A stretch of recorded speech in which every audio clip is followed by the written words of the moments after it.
انہوں نے کہا کہ پوئٹری جو ہے وہ سوشل چینجز لے کے آ سکتی ہے. تو ولیم ورڈزورتھ نے اپنے جو بھی آئیڈیاز ہیں پولیٹیکل اور سوشل وہ اپنی پوئٹری کی طرح بیان کیا. انہوں نے لوگوں کو انگیج کیا نیچر کے ساتھ اور انہوں نے چھوٹی چھوٹی چیزوں کو ہائی لائٹ کیا. انہوں نے کہا کہ ہم ایک دوسرے سے بات نہیں کر رہے تو یہ کیا ہو رہے ہیں, ہم ہالو ہو رہے ہیں. انہوں نے کہا کہ ہم ایک دوسرے کی فائدہ نہیں دے رہے تو ہم کیا کر رہے ہیں, ویلفیئر آف سوسائٹی نہیں کر رہے.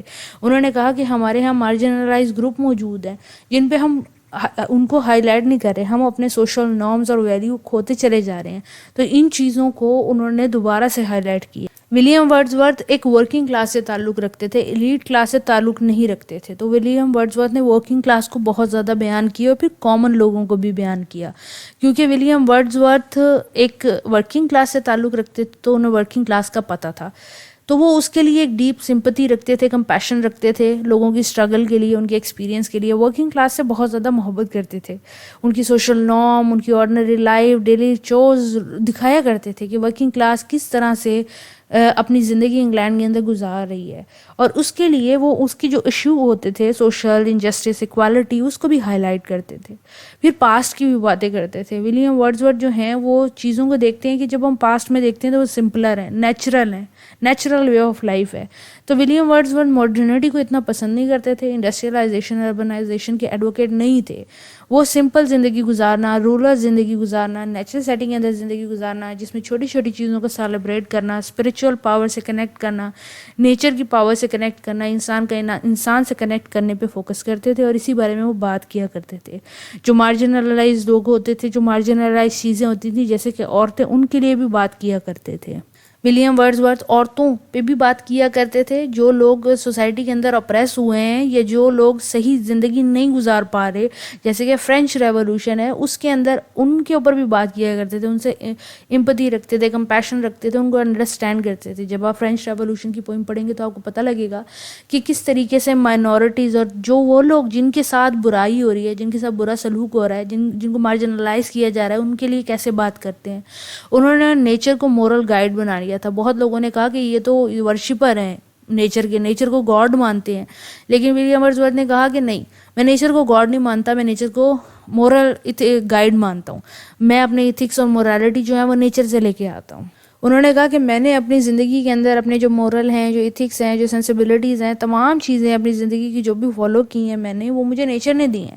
اور میں چاہتا ہوں کہ ہر انسان نیچر سے کنیکٹ ہو جائے. نیچر کے اندر ہیومینٹی آتی ہے, تو آپ سب کے مورل اور ایتھک بہتر ہو جائیں گے اگر آپ نیچر سے کنیکٹ کر جائیں گے. ولیم ورڈزورتھ کو ریولوشنری پوئٹ اس لیے بھی کہا جاتا ہے کہ آنے والے وقتوں میں جب لوگ پوئٹری کریں گے تو ولیم ورڈزورتھ کو ایز اے مین فگر رکھیں گے. بہت سارے رائٹر جب ولیم ورڈزورتھ کے بعد آتے ہیں تو ولیم ورڈزورتھ کا سٹائل فوکس کرتے ہیں, ان کی تھیم فوکس کرتے ہیں, ان کا مائنڈ, ان کا ویژن فوکس کرتے ہیں, اور ریولوشنری پوئٹری کریٹ کرنے کی کوشش کرتے ہیں. وہ وہی باتوں کا ذکر کرتے ہیں, وہی تھیم یوز کرتے ہیں جو ولیم ورڈزورتھ نے ان سے پہلے کی تھی. ولیم ورڈزورتھ رومانٹک موومنٹ کو بہت زیادہ انفلوئنس کرتے ہیں, اور اس کے بعد آج تک ماڈرن ٹائم پیریڈ کے اندر بھی ولیم ورڈزورتھ کو پڑھا جاتا ہے, اور ولیم ورڈزورتھ سے بہت زیادہ لوگ انسپائر ہوتے ہیں. ولیم ورڈزورتھ نے موومنٹس کو فوکس کیا ہوا ہے, جیسے کہ ریولوشنری موومنٹ انہوں نے اسپیشلی جو رومانٹک ٹائم پیریڈ کیا, رومانٹسزم, اس پہ بہت زیادہ فوکس کیا ہوا ہے. وہ پیس کا پرچار کرتے تھے, وہ نیچر کا پرچار کرتے تھے. تو جو بھی موومنٹ اس سے ریلیٹڈ آئے گی جس میں نیچر کا ذکر آئے گا, وہ ولیم ورڈزورتھ کی کاوشیں ان کے اندر دیکھی جائیں گی تھرو پوئٹری. اگر آج کے ٹائم پیریڈ میں بھی دیکھیں تو بہت سارے ایسے لوگ ہیں جو ولیم ورڈزورتھ سے انسپائر ہوتے ہیں. کانٹمپریری رائٹرز جو ہیں وہ نیچر کے بارے میں لکھتے ہیں. انڈین بہت سارے رائٹر ہیں جو ولیم ورڈزورتھ کے پرسپیکٹو کو فالو کرتے ہیں, ان کی چیزیں پڑھنے کے بعد ان جیسی چیزیں پروڈیوس کرنے کی کوشش کرتے ہیں. اور یہ ماڈرن پوئٹری کے لیے بھی ایک راستہ ہے. ماڈرن ٹائم پیریڈ کے اندر کون سی ایسی تھیم ہے جس کے اوپر نہیں لکھا جاتا؟ اگر نیچر کے اندر رومانس کے بارے میں یا پھر سمپل زندگی گزارنے کے بارے میں, سمپل انڈیویجول کے بارے میں لکھا جاتا ہے ماڈرن ٹائم پیریڈ کے اندر, تو ولیم ورڈزورتھ کو پڑھنے کے بعد لکھا جاتا ہے. آخر میں ہم یہ کہہ سکتے ہیں کہ ولیم ورڈزورتھ جو ہیں, یہ کنکلوژن آپ کوشچن کے اندر بھی ڈال سکتے ہیں, امپورٹنٹ ہے, سارے پوائنٹس کا سمری بنائی ہوئی ہے.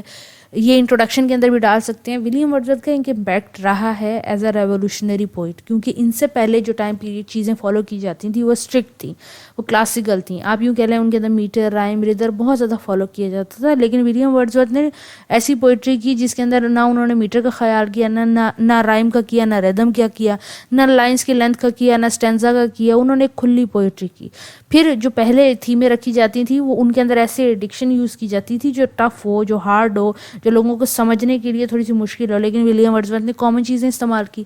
پھر ان کی تھیمز بھی کامن تھی. تو ولیم ورڈزورتھ نے اسٹینڈرڈ تو ایک ڈفرینٹ سیٹ کیا.